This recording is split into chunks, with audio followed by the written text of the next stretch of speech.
پړمخې کوس یا د پړمخې کوس سره معامله کول کومې ګټې لري؟ سلام ګران لیدونکو، هیله ده چې روغ جوړ او د صحت جامې هم پرته وي.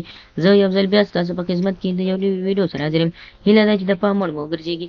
تر هر څه دمخه باید یادونه وکړم که زموږ چینل مو نه وي سبسکرایب کړی نو زموږ چینل سبسکرایب کړئ او په خوا کې ورسره د ګونګړي نشان ووهئ تر څو زموږ راتلونکي ویډیوګانې په اسانۍ سره وکتلی شئ.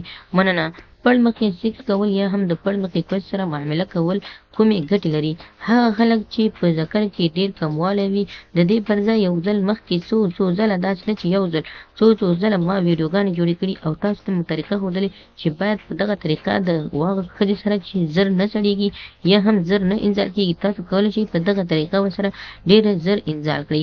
تاسو کولی شئ مېرمن د ځمکې په سر یعنې سمه تخته وغورځوئ او د هغې شرمګاه ته تاسو یو اندازه غوړ یا تیل ورکړئ چې د مېرمنې شرمګاه غوړه شي یا هم تیل ورکړئ او ښویه شي.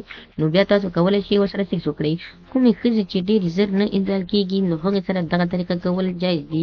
او بل هغه خلک چې په ذکر کې ډېر کموالی وي یعنې وړوکوالی وي نو کولی شي مېرمنې د کوناټو څخه لاندې بالښت کېږدي او له هغه وروسته چې کله بالښت کېښودل شو نو تر 10 دقیقو پورې تاسو کولی شئ د مېرمنې شرمګاه ته تیل ورکړئ او غوړه کړئ.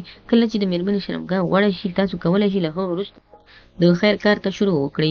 بیا تاسو وګورئ چې ستاسو مېرمن څومره زر انزال کېږي.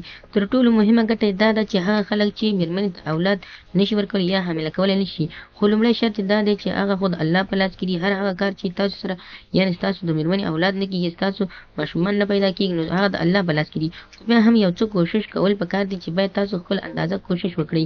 یعنې تاسو کولی شئ چې هغه خلک چې مېرمنې ته حمل نشي ورکولی، اکثره خلک داسې وي چې ذکر کې وړوکوالی وي، د رحم ځای ته نشي رسېدلی او د مېرمنې د شرمګاه په سر کې خالي کېږي، یعنې ځان یې د سر کې خالي کېږي او بیا رحم ته مني نه ځي. چې کله رحم ته مني لاړ نشي نو څه به ماشومان پیدا شي؟ یعنې مطلب دا چې هر هغه سړی چې مېرمنې ته حمل نشي ورکولی یا مېرمن نشي لاربولی نو کولی شي له دغې طریقې څخه یعنې پړمخې طریقې څخه یا هم سمه تختې طریقې څخه تاسو کار واخلئ. مېرمن د ځمکې په لور وغورځوئ، تاسو د پښې پورې وغورځېږئ، خپل ذکر مو مورچلې ته برابر کړئ او له هغه وروسته چې تاسو مورچلې ته برابر کړو د مېرمنې کوناټو لاندې تاسو کولی شئ وړوکی بالښت باندې هم کېږدئ او بیا د خپل ځان د ښورېدو په طریقه ترېنه ګټه واخلئ. نو خدای دې وکړي ملګرو زموږ د ویډیو څخه غلط مطلب وانه کړئ، زموږ ویډیو لایک کړئ، شیر کړئ او زموږ چینل هم سبسکرایب کړئ. مننه.